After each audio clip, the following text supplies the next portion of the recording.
안녕하세요. 스트로비스트 코리아의 권학봉입니다.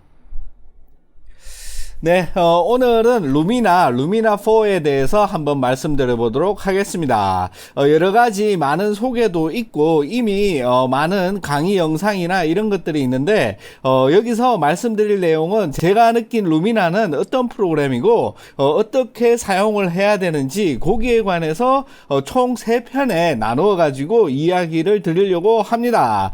네, 그러면은 본격적으로 이 3편의 강의를 시작하기 전에 우선 이 루미나4에 대해서 제가 느낀 총평, 그러니까는 어떤 프로그램인지 거기에 관해서 미리 말씀을 드리는 게 여러분들 이해하시기에 좋을 것 같고, 또 루미나를 판단할 때 여러분들의 이제 소중한 시간을 아낄 수가 있겠죠. 네, 그래서 지금 보면은 이 세간의 평이 굉장히 엇갈리는 게 많아요. 어떤 사람들 같은 경우에는 완전히 어떤 미래지향적이고 모든 거를 다 해낼 것 같은 그런 완벽한 소프트웨어라든지 어떤 굉장히 기대에 부푼 그런 말씀을 하시는 분들도 있고, 어떤 분들 같은 경우에는 완전히 쓰지 못할 그 쓰레기다 이러면서 굉장히 비난하시는 분도 있는데, 여기서 제가 느낀 건 뭐냐, 이러면은 두 분의 말씀이 저는 둘 다 맞다고 봐요. 왜냐하면은 어떤 관점을 가지고 이 루미나르를 평가하느냐, 거기에 따라 가지고 진짜 어떤 새로운 미래를 열어제끼는 그런 대단한 소프트웨어가 될 수도 있고, 또는 완전히 쓰지 못할 정도의 수준 이하의 소프트웨어라고 말할 수도 있는 거죠.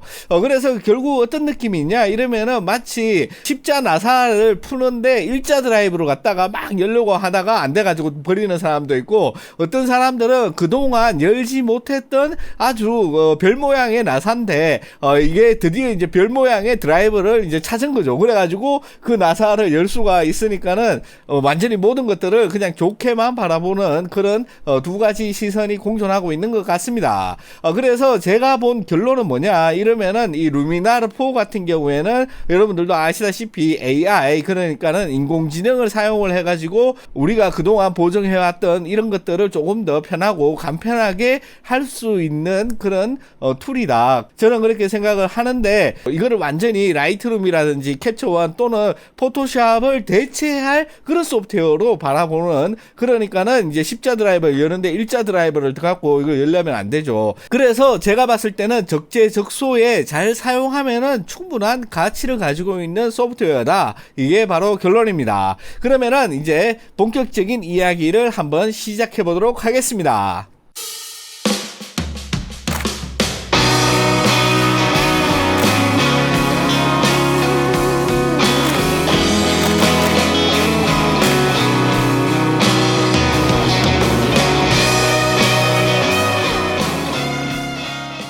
앞서 말씀드렸지만은 이 라이트룸이나 포토샵을 완전히 대체할 수 있는 그런 종류의 성격을 가진 소프트웨어가 아니라는 거예요. 많은 분들이 이 루미나르를 사용하면은 이제 더 이상 라이트룸이나 포토샵이 필요 없으니까는 이걸 버리고 이리 갈아탄다라고 생각하는데, 그런 느낌으로 대하시면은 크게 이 소프트웨어를 오해를 하고 있는 겁니다. 보시는 것과 같이 약 60여 장의 사진을 이 루미나르의 카탈로그로 불러왔을 때 여러분들이 지금 느끼시는 것처럼 상당히 이런 반응 속도라든지 이런 게 느려요. 어느 정도 느린가 하면은 매끄러운 작업이 거의 힘들 정도로 이게 느립니다. 여러분들이 보시는 이 컴퓨터 같은 경우에는 3950X 16코어 컴퓨터로 거의 작업용에서는 원탑을 찍는 이 이상한 스레드 리드퍼밖에 없죠. 아무튼 작업용에서 그나마 이렇게 강력한 성능을 가지고 있는 컴퓨터에서 이 정도 느리다, 이렇게 생각을 하시면 될 것 같아요. 그래서 이 루미나르를 스탠드 얼론, 그러니까는 이 루미나르를 통해서 모든 작업을 하겠다, 이 사진 관리를 하겠다, 이런 생각 자체가 지금 디지털 사진 환경에서는 맞지 않다. 그래서 이 루미나르라는 소프트웨어를 가장 잘 사용할 수 있는 방법은 뭐냐, 그러면은 라이트룸이나 포토샵에 플러그인으로 설치를 해가지고 사용을 하는 거죠. 지금 제가 사용하는 방법도 이 라이트룸이 모든 사진 관리의 중심에 있고, 거기에서 어떤 사진에서 꼭 필요하다고 할 때 이 라이트룸을 통해서 포토샵에서 작업을 하고 포토샵에서 저장을 하면은 라이트룸에서 자동으로 불러오죠. 이런 식으로 작업을 해야지 사진이 결국에는 이게 만장이 됐건 10만장이 됐건 100만장이 됐건 관리가 되는 거예요. 관리라는 거를 많은 분들이 이 디지털 사진 환경에서 굉장히 뭐 중요성을 많이 못 느낄 수도 있지만은 사진을 여러분들이 나가가지고 옛날처럼 필름 한 통, 두 통 이렇게 찍어오는 게 아니잖아요. 저 같은 경우에 한번 나가면은 못 찍어도 1000장, 많이 찍을 때는 3000장에서 4000장까지 촬영을 하는데 이거를 프리뷰를 쭉 해가지고 내가 쓸 수 있는 사진, 못 쓰는 사진 이렇게 분리부터 이것들을 어떻게 활용할지 그게 관한 키워딩 작업이라든지 모든 것들을 이 라이트룸에서 다 해놓는다는 거죠. 여기에 더불어 가지고 이 라이트룸이 가지고 있는 보정 기능 같은 경우에는 포토샵의 ACR이랑 똑같은 기능이죠. 그럼에도 불구하고 이 라이트룸에서 사진을 보정을 해가지고 내가 원하는 완성된 단계로 맞춰 놓는다든지 그게 부족할 때는 포토샵 에서 갔다가 다시 라이트룸에서 마지막 마무리를 하는 그런 프로세스를 가지고 있는 거예요. 그래서 이 포토샵 역시 단독으로 우리가 사진을 촬영하는 사람들이 원하는 모든 워크플로우를 따라갈 수가 없어요. 그렇기 때문에 이제 아주 옛날 방법에 익숙한 사람들 같은 경우에는 브릿지를 많이 쓰는 경우가 있는데 이 브릿지의 장점도 있지만 단점도 많이 있기 때문에 이런 것들을 사진을 위해서 모두 이렇게 간편하게 모아놓은 것들이 라이트룸이라고 생각하면 됩니다. 그래서 이 루미나르 역시 포토샵과 마찬가지로 이 라이트룸에 애드온된 상태로 플러그인으로서 작동을 할 때 가장 좋은 워크플로우를 가지고 왔다. 저는 그렇게 생각을 해요. 그래서 제가 이 루미나르를 아주 본격적으로 한번 테스트를 해보고 사용을 실질적으로 계속 해본 결과 이거를 라이트룸에서 루미나르로 보냈을 때 그렇게 빠른 느낌은 아니지만은 작업을 할 때 말이에요. 보내는 건 빨라요. 아무튼 작업을 할 때 굉장히 쓸만한 수준으로 사용할 수가 있었다. 그게 이제 제가 바라보는 이 루미나르 4에 대한 가장 올바른 워크 프로세스다. 그렇게 생각을 합니다. 그래서 장점과 단점을 말씀드리자면은 우선 장점부터 말씀을 드릴게요. 그러니까는 AI 기반, 그 인공지능 기반의 이 루미나르가 보정할 수 있는 퀄리티가 어느 정도냐 이러면은 완벽한 프로보다는 조금 못하지만은 좀 어설픈 아마추어보다는 훨씬 잘한다. 왜냐하면은 이 인공지능을 통해 가지고 어디가 하늘이고 어디가 물체고 어디가 인물인지 어느 정도 파악을 하고 혹은 우리가 이렇게 바라보는 다이나믹 레인지가 있잖아요. 이게 픽셀 단위로 봤을 때는 그냥 밝은 픽셀이고 어두운 픽셀인데 그게 아니라 이런 것들을 우리 인간이 이 다이나믹 레인지를 어떻게 만졌을 때 우리가 좋다고 느끼는지를 어느 정도 사전에 이제 학습을 통해 가지고 그런 데이터를 활용하기 때문에 어설픈 아마추어보다는 조금 더 훨씬 더 나은 결과물을 만들지만은 아직까지는 완전한 프로가 보정하는 것보다는 못하다. 이 정도 수준이라고 보시면 됩니다. 그럼에도 지금까지 나온 인공지능 보정 프로그램 중에서는 꽤나 탁월한 성능을 가지고 있다. 저는 그렇게 생각을 해요. 더불어서 일부 AI 엔핸스 같은 경우에는 전문가가 보정하기에도 꽤나 까다로운, 그러니까 시간이 많이 걸리고 복잡한 그런 사진을 굉장히 빠른 시간에 슬라이드 하나로 보정을 어느 정도 할 수 있다. 이 점은 굉장히 큰 장점이라고 볼 수가 있습니다. 그렇다면은 단점은 뭐가 있냐? 단점은 첫 번째 단점은 스탠드 얼론으로 사용하기에는 너무나 느린, 그러니까는 컴퓨팅 파워를 굉장히 많이 잡아먹는 그런 소프트웨어다. 그렇게 보시면 될 것 같아요. 속도가 가장 큰 문제가 아닐까 저는 그렇게 생각합니다. 그래서 앞으로 이게 버전업이 되면서 그 부분은 적극적인 개선이 많이 필요할 것 같습니다. 두 번째 단점은 뭐냐? 마치 이 루미나르 4가 배경 하늘을 합성하는 소프트웨어처럼 사람들한테 알려져가지고 누구나 이 루미나르 4를 만지자마자 바로 하늘부터 그냥 갈아 끼우기를 하는데 이게 굉장히 눈에 띄고 이렇게 강력한 기능이기 때문에 이 루미나르 4에서도 굉장히 많은 마케팅을 이걸로 한 것 같아요. 그럼에도 불구하고 제가 봤을 때 이런 하늘 합성 같은 경우에는 내가 하는 게 나는 더 잘한다. 그렇지만은 이제 그 아까 말씀드렸듯이 조금 어설픈 아마추어보다 좀 나은 수준이다. 이렇게 생각을 하는데 이 부분이 굉장히 마케팅하기 쉬워가지고 이거를 너무 적극적으로 알리는 바람에 마치 하늘 배경 합성이 전부인 것처럼 생각한다. 그렇기 때문에 많은 사람들이 이 루미나르 4의 진짜 강력한 기능이 뭔지 이런 것들을 잘 못 느끼고 있다. 진짜 좋은 기능은 그게 아니다. 그냥 눈에 띄는 기능일 뿐이다. 그렇게 말하고 싶어요. 그래서 많은 분들이 그냥 하늘 갈아 끼우기 몇 개 해놓고 샘플로 준 하늘 몇 개 다 한번 찍어보면은 이제 흥미가 뚝 떨어지는 그런 모습을 보여준다. 그게 이제 가장 큰 단점이지 않나 그렇게 생각을 합니다. 어떤 때 이 루미나르 4를 사용해야 되는지 그거를 이 한 편으로는 다 담을 수가 없어요. 그래서 이제 총 3편으로 만들어 가지고 여러분들이 이 루미나르 4를 사용하기 전에 이 3편을 다 보시고 난 다음에 이런 것들은 나한테 정말 도움이 되겠구나 이렇게 생각하시는 분은 우선 체험판을 먼저 받아 가지고 제가 지금까지 경험한 것들 중에서 이러이러한 부분들은 루미나르 4가 굉장히 강력하다. 이런 것들 중심으로 사용을 해 주시면은 충분히 값어치를 하는 그런 소프트웨어가 될 수 있다. 저는 그렇게 생각을 합니다.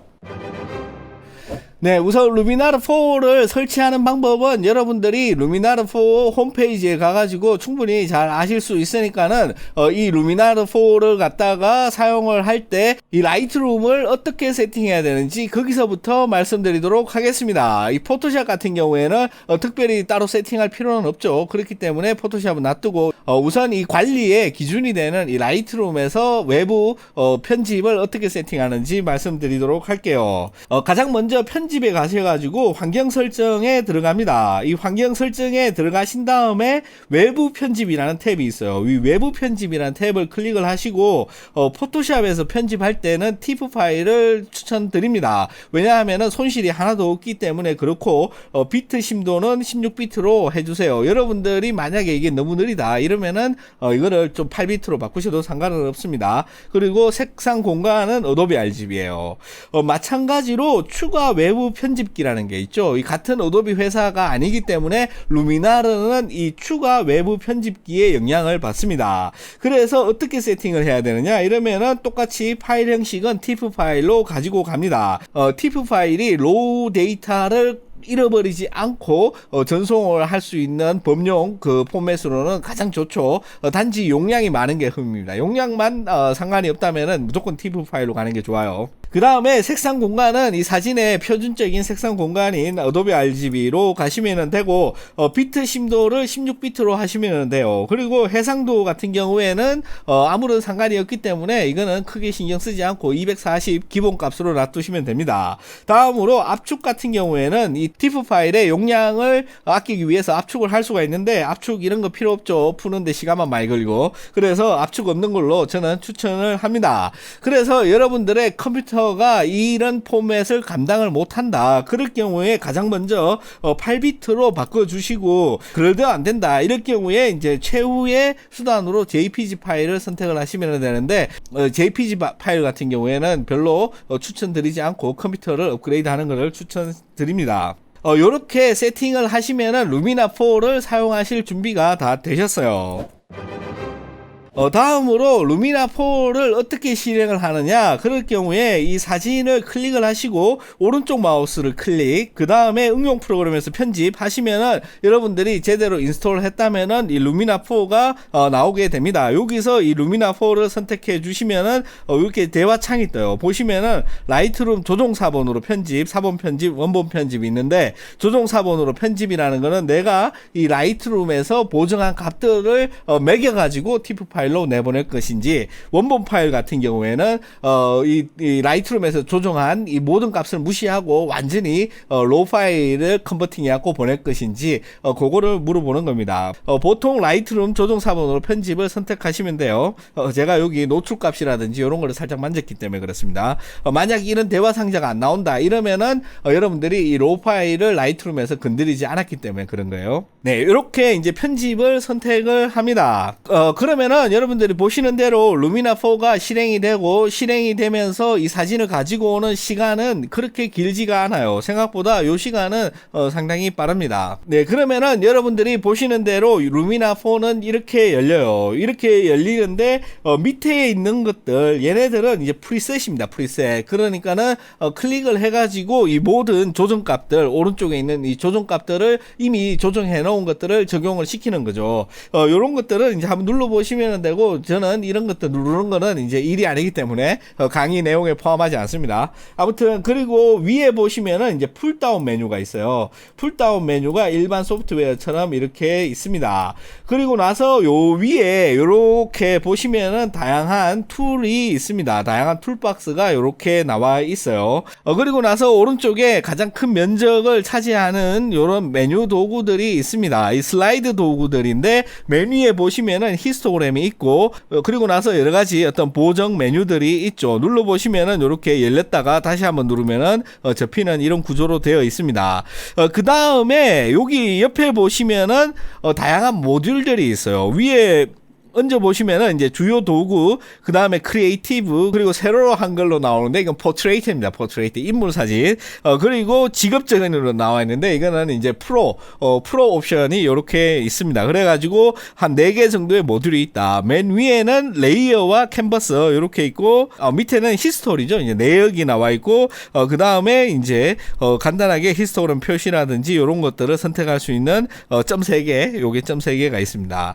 이런 식으로 굉장히 간단하게 구성이 되어 있기 때문에 여러분들이 처음 사용하시더라도 크게 어려움 없이 접근할 수 있을 것 같습니다.